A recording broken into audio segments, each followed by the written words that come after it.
পূর্বাজ লাইফস্টাইলের নতুন একটা ব্লগে আপনাদের স্বাগত জানাচ্ছি। আশা করি আপনারা সবাই ভালো আছেন। তো আজকে হচ্ছে গিয়ে রবিবার, আর এখন বাজে হচ্ছে বেলা 11:30। তো ডাক্তার সাহেবকে আজকে তো মানে সকালবেলায় উঠে আর রান্না করতে পারিনি, ইচ্ছা করছিল না, একটু দেরি করেই রান্নাটা আজকে শুরু করলাম। ঠাকুর পুজো টুজো সব করা হয়ে গেছে।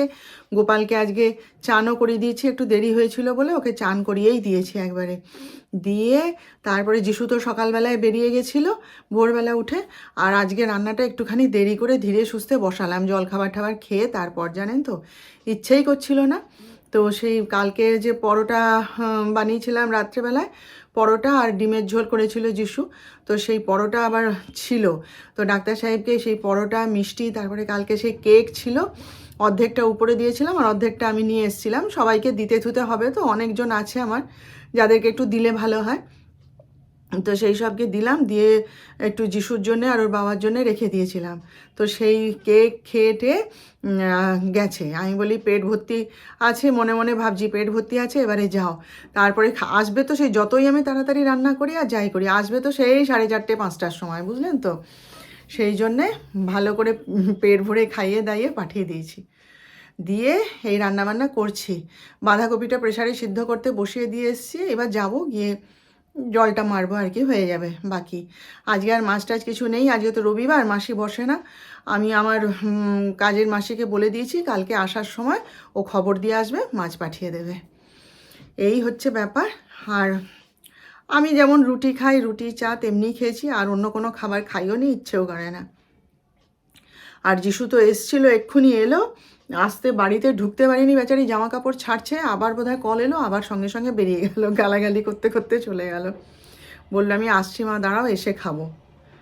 ব্যাস এই আর কি। তো চলুন তাহলে রান্নাটা করতে করতে গল্প করব, আপনারা সঙ্গে থাকুন দেখতে। এই যে দেখুন বাঁধাকপিটা বসিয়েছি। বাঁধাকপি রান্না করতে ভালো লাগে ঠিকই, কিন্তু এর জল মারা তো কঠিন ব্যাপার। আর আমার মাকে দেখতাম জানেন তো, তাড়াতাড়ি করার জন্যে আর জলটা মেরে দেওয়ার জন্যে না একটু ময়দা গুলে কি আটা গুলে দিয়ে দিত, কিন্তু সে দিলে ডাক্তার সাহেব খেপে যায়, বলে না জল ওকে নিজে নিজেই মরতে দাও, মাখা মাখা করো, ওইটাই খাবো। তো এই বাঁধাকপি সবই ভালো লাগে, এই জল মারতে ভাই বহুক্ষণ লাগে, তাই না বলুন। তো যাই হোক, চাপা দিয়ে দেবো, আপনাদের সঙ্গে কথা বলার পরে চাপা দিয়ে দেবো। তো কালকের দিনটা তো খুব ভালো কাটলো জানেন তো, মানে কি বলবো বলুন তো, আমি ভাবতেও পারিনি কালকের দিনটা এত সুন্দরভাবে কাটবে। ডাক্তার সাহেব বলছেন সবই তোমার গোপালের ইচ্ছা। দেখুন আমি হরি মন্দিরে কোনোদিন যাই না, যাচ্ছি যাবো করে ওখান থেকে বাজার করে নিয়ে হাঁটতে হাঁটতে চলে আসি হরি মন্দিরে, ঢুকি না, উঁকি দিয়ে দেখি ব্যাস। আর কালকে দেখুন কীরকম ঠাকুরের ইচ্ছা, আমাকে ডেকে নিয়ে গেল, গিয়ে আমাকে দর্শন দিল।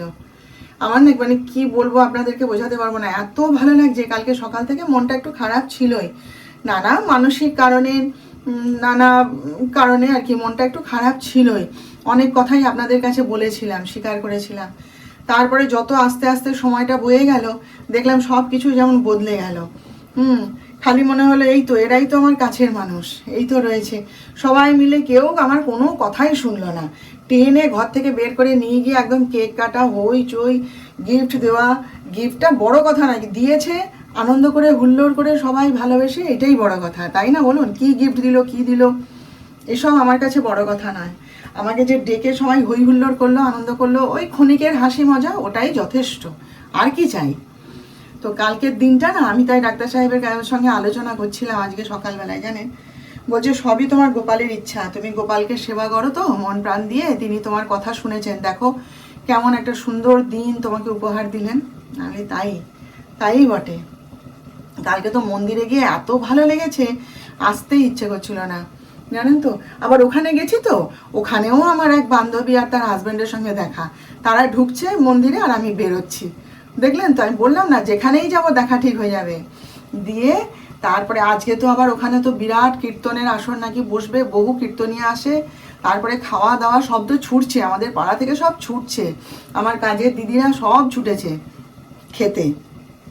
সেখানে কালকে দেখছিলাম সে ছোট একটা ম্যাটাডোর ভ্যানে করে সব বিশাল বিশাল নৌকা, তারপরে ঝুড়ি কড়াই খুন্তি সব ঢুকছে গেট দিয়ে, দেখেছি কালকে। তারপরে তো সে নাকি ছন্দা দিতে এসে বললো খাওয়ার জায়গা টায়গা সব করা হয়ে গেছে বৌদি, বিশাল ব্যাপার। আপনি যাও ঘুরে এসো, আজকে উপরে আমার যা হয়তো যাবে, যা শাশুড়ি ওরা হয়তো যাবে জানি না, আজকে আর আমি যাব না, কালকে আমি দেখে এসেছি। ওই ভিড় ভাট্টার মধ্যে যেতে ইচ্ছা করে না ভাই, ফাঁকায় ফাঁকায় দেখে এসেছি। তাও কালকে কত লোক, কি ভালো লাগছিল জানেন, সবাই হাত তুলে নাচছে, ভগবানের নাম করছে, কি ভালো লাগছিল। খালি মনে হচ্ছিল যে ঠাকুর আমি আগে কেন এখানে আসিনি। খুব ভালো লাগছিল, আমি তো ওই সবগুলোই ভালোবাসি, আপনারা তো জানেন, দেখছেন তো আমাকে। তো যাই হোক, কালকের দিনটা আমার কাছে স্মরণীয় হয়ে থাকবে বলতে পারেন। খুব ভালো লেগেছে কালকে ভাই, খুব ভালো লেগেছে। কি কি গিফট পেলাম সময় করে আপনাদেরকে দেখাবো, নিশ্চয়ই দেখাবো। ঠিক আছে, একদম সিম্পল রান্না করেছি জানেন। এখানে তো ভাত আছেই, আর এই দেখুন বেগুন ভাজা করেছি, আর এই যে বাঁধাকপির তরকারি, আর এখানে হচ্ছে এই যে উচ্ছে সেদ্ধটা আজকে করিনি, এটা ফ্রিজে মানে রাখাই ছিল, সেদিন খেতে ভুলে গেছিলাম, তাই আজকে বের করে রেখেছি আর কি, খেয়ে নেব। আর এই যে বিউলির ডাল, ব্যাস এবার খাবো যখন পাঁপড় ভেজে নেব। আজকে এমনিতেই রান্না করতে ইচ্ছাই করছিল না জানেন তো, তারপরে যা হোক একটুখানি করে দিয়েছি, আর ভাল লাগে না। রোজ রোজ কি ভাল লাগে বলুন অত কিছু রান্না করতে? আজকে এরম সিম্পলই থাক। আর আমি এখন বাজে তো বেলা 12টা 15, আমি এখন একটুখানি এই যে চা বিস্কুট খাবো। যিশু গেছে চানে, ওকে খেতে দিয়ে তারপর আমি বাকি কাজ সারবো আর কি। আমার যিশু সন্ধ্যাবেলা একটু কফি খাবে, বুঝলেন তো। তো এমনিতে তো দুধটা খেতে চায় না, দুধ দিলেই এমনি না না না। হ্যাঁ, ছোটোর থেকেই ওরকম।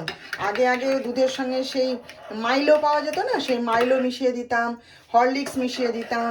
হ্যাঁ, বনভিটাটা কোনো কালেই খেত না, তো ওই মাইলোটা খুব ভালোবাসতো, সে মাইলো কিনে দিতাম। তারপরে হরলিক্স মিশিয়ে দিতাম, তো হরলিক্সটা সহ্য করতে পারতো না, ওই জন্য জল দিয়ে গুলে খাওয়াতাম। তো সেই জন্যে এখন একটু কফি খাবে, তো এই সুযোগে 1 কাপ দুধ খাওয়া হয়ে যাবে, ওই জন্য এই যে কফিটা গুলে রেডি করে দিলাম ওকে, বুঝলেন তো। গুড ইভিনিং, এখন বাজে হচ্ছে 7:30। নিজের জন্য এই যে একটুখানি চা করতে নিয়ে চলে এসেছি। একটু চা আর চিড়ে ভাজা খাবো। খেয়ে ভাবছি জানেন, আজকে তো অনেকখানি সময় আছে, আজকে ঘরেই আছে, আর কোনো ব্যস্ততাও নেই, আর সেরকম কোনো কাজও নেই। তো ভাবছি আজকে চলুন, কালকে যে আমার জন্মদিনে কি কি গিফট পেলাম সেগুলো তো আপনাদের সঙ্গে একটু শেয়ার করা দরকার। তো ভাবছি এখন এই চাটা খেয়ে নিয়ে আপনাদের সঙ্গে একটু বসে বসে শেয়ার করব। ঠিক আছে, তাহলে বন্ধুরা কি কি গিফট পেয়েছি আপনাদের একবার দেখাই। হ্যাঁ, আচ্ছা, প্রথমে দেখুন এইটা, দেখছেন কি সুন্দর। এটা আমার যত না পছন্দ, আমার হাজব্যান্ডের তার থেকে বেশি পছন্দ হয়েছে। খুব সুন্দর, তাই না বলুন? এই ধরনের বোকে খুব ভালো লাগে। এটা আমার যা দিয়েছে। আর এই যে শাড়িটা দেখছেন, এই শাড়িটা এই যে হাকোভা শাড়ি উইথ কাঁথা স্টিচ, এই যে উইথ কাঁথা স্টিচ, এই যে হাকোভা শাড়ি, ভিতরে ব্লাউজ পিস আছে। এই যে এটা আমার হাজব্যান্ড দিয়েছে, ডাক্তার সাহেব। এইটা পেয়েছি। আর এই যে দেখুন এই সোয়েটারটা দিয়েছে ডাক্তার সাহেব, এই সোয়েটারটা দিয়েছে। ওই জিন্স টিন্স পরি তো, তার সঙ্গে এই সোয়েটারটা, এটা ঠিক আছে, দেখাতে পারছি। এই যে এই সোয়েটারটা দিয়েছে আর কি। আর হচ্ছে দাঁড়ান, অনেক গিফট আছে। আচ্ছা, আমার যা আরও গিফট দিয়েছে, এই যে ব্লাউজটা দিয়েছে, এই যে দেখুন, আমি নিজেও দেখিনি এখনও ভালো করে। এটা এটা বড় গায়ে আমাকে ঠিক করাতে হবে আর কি। আর হচ্ছে যে জিনিসটা আমার সব থেকে বেশি ভালো লেগেছে, আপনারা তো জানেন আমি ভালোবাসি, তো এই যে এই বেড কভারটা দিয়েছে। এই যে দেখুন, এই বেড কভারটা দিয়েছে, এটার সঙ্গে এই যে 2টো পিলো কভার আছে। এই যে খুব বড় বড়, এগুলোকেও আমার ছোট করতে হবে। এই যে এই 2টো পিলো কভার দিয়েছে, এই একটা, আর এই যে এই একটা, আর এই একটা পাশ বালিশের কভার এই দিয়েছে। হলো, এই গিফট পেয়েছি। আর ডাক্তার সাহেব যে গিফটটা, মানে সব থেকে বড় গিফট যেটা দিয়েছে, দাঁড়ান আপনাদের দেখাচ্ছি।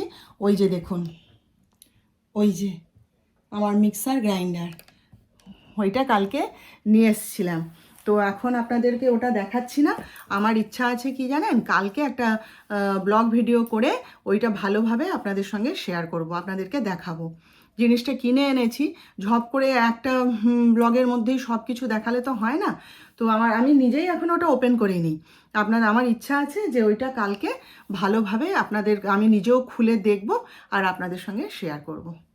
তো এই হচ্ছে আমার জন্মদিনের গিফট। কেমন লাগলো আপনারা জানাবেন। হ্যাঁ, এখন আমি ঘুগনি বানাচ্ছি, বুঝলেন তো। সিরিয়ালটা দেখতে দেখতেই বানাচ্ছি। এই যে দেখুন হয়ে গেছে, আর একটুখানি কষে নিয়ে জলটা দিয়ে দেবো। একটু তাড়াতাড়ি করছি, কেন ব্যাপারটা হচ্ছে কি যে আমি একটু না ওই পায়ে আকুপাংচার নেব, জানেন তো। ব্যাপারটা কি হয়েছে জানেন, তাহলে কাজ করতে করতেই বলি আপনাদের। মানে সেই পড়ে গেছিলাম না, তারপরে তো হাতের ঘা শুকিয়ে গেল, তারপরে এখানের ব্যথাটাও নেই, আর কমে গেছে, সবই ঠিক হয়ে গেছে। এখন পাটা কি হয়েছে জানেন, হাঁটুতে যে লেগেছিল না, সেই যে জায়গাটায় লেগেছিল, মানে এখন চারিদিকের ফোলাটা কমে গেছে। এবার একটা জায়গায় না এরকম ফুলের ঢিব্বুস হয়ে রয়েছে, জানেন তো। আর সেই জায়গাটায় মানে হাত দিলে না কীরকম পত পত করছে, মানে যেন মনে হচ্ছে যেন ভেতরে ফ্লুইড জমে গেছে, এরকম হাত দিলে ওরকম লাগছে আর কি। তা সেই জায়গাটায় যদি একটু টাচ লাগে না রে ভাই, ওরে বাপরে, মনে হচ্ছে যেন সে মানে আমার মরা বাপের নাম স্মরণ হয়ে যাচ্ছে, এত জোর কষ্ট হচ্ছে। সেদিনকে একটুখানি ওই জিম করতে করতে সেইখানে একটুখানি লেগে গেছিলো টাচ, একটুখানি চট করে, ওরে বাপরে আমি হাঁটু চেপে বসে পড়েছি। তো ওইভাবেই চলে যাচ্ছে। তারপরে তো আজকে আর পারিনি, কালকে ছেলেকে বলেছিলাম, ও তো দেখলো, দেখে বলে কি, মা এখানে মনে হচ্ছে ফ্লুইড জমে গেছে, তোমার ইউরিক অ্যাসিডটা টেস্ট করাও। তো সেসব কিচ্ছু নেই, সব টেস্ট করা হয়ে গেছে, সেসব কিচ্ছু নেই। এবারে ছেলে তো গালাগালি করছে, বলে কি তোমার হাঁটু, আর ওই নিয়েই তো আমি মানে চালিয়ে যাচ্ছি আর কি, ছোটা দৌড়া, হ্যাঁ, বেড়াতে যাওয়া, হইচই সবই হচ্ছে ওই নিয়েই। যতক্ষণ নিকাপটা পরা থাকে পায়ে টাইট করে না, ততক্ষণ আমি কিছু বুঝতেই পারি না। যেই নিকাপটা খুলে দিই এমনি ব্যথা করে। আর এখন আর এমনি ব্যথা নেই, আগে যেমন চলতে ফিরতে পারছিলাম না, উঠতে পারছিলাম না, সেসব আর কিচ্ছু নেই। শুধু একটা জায়গা না এরকম ঢিব্বুস হয়ে রয়েছে হাঁটুর একটা দিকে, আর সেই জায়গাটায় হাত দিলে পুরো সেই মানে চিপলে পরে মনে হচ্ছে যেন সে ভেতরে রস জমে রয়েছে, বুঝলেন তো কীরকম হয়েছে ব্যাপারটা। তা সেই বলে, আমার ছেলে আজকে বকছে, বলে তোমার পা এবার খুলে পড়ে যাবে, দেখবে তুমি। দিয়ে তারপরে আর না পেরে ডাক্তার সাহেবকে দেখালাম, জানেন তো, যে এরকম ব্যাপার। সে দেখলো অনেকক্ষণ, দেখে বলছে না তোমার তো ইউরিক অ্যাসিড কিছু নেই, দেখলে তো ও কিচ্ছু হয়নি, আমি আকুপাংচার দিয়ে দেবো, ঠিক হয়ে যাবে। বলে ওটা একমাত্র সারাতেই পারে আকুপাংচার, আর কেউ কিচ্ছু করতে পারবে না। তো আমাকে বলছিল সন্ধ্যাবেলাতেই যে জল খাবার খেলো তো, মুড়ি নারকেল, বলে আমাকে একটু মশলা মুড়ি মেখে দাও।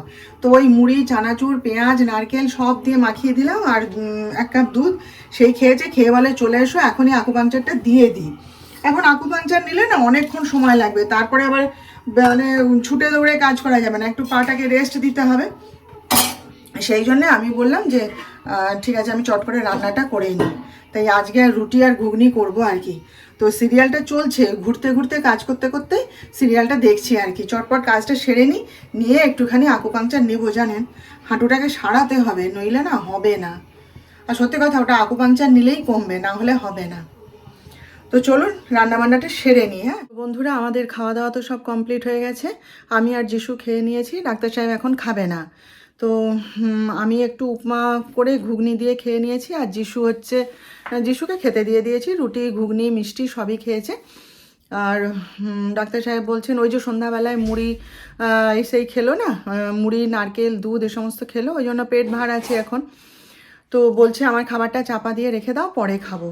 তো ডাকছে, বলছে এসো সময় আছে, আকুপাংচারটা দিয়ে দিই। তো ভাবছি তাই যে নিয়েই নেব এখন আকুপাংচারটা, জানেন তো, আমারও সময় আছে হাতে, পাটার দিকে নজর দিতে হবে, বুঝলেন তো। সত্যি এই ব্যথা সহ্য করে না আর চলাটা যাচ্ছেও না, আর চলা ঠিকও হচ্ছে না, পায়ে ব্যথা লাগছে তো হাঁটলে পরে। সেই জন্য ভাবলাম যে না, আর নয়, অনেক দিন তো হয়ে গেল, ব্যথাটা সারছেও না। ভেবেছিলাম যে থ্রম্বোফব জেল লাগিয়ে ব্যথা কমে যাবে, কিন্তু কমছে না। পাটার দিকে সত্যিই এবার নজর দিতে হবে। তো চলুন তাহলে আজকের মতন এখানেই রেখে দিলাম। কালকে আবার দেখা হবে নেক্সট ব্লগে নতুন বিষয় নিয়ে। আপনারা সবাই ভালো থাকবেন আর সাবধানে থাকবেন। আর আমার ভিডিওটা ভালো লেগে থাকলে প্লিজ একটা লাইক, শেয়ার, সাবস্ক্রাইব অবশ্য করে দেবেন। Good night.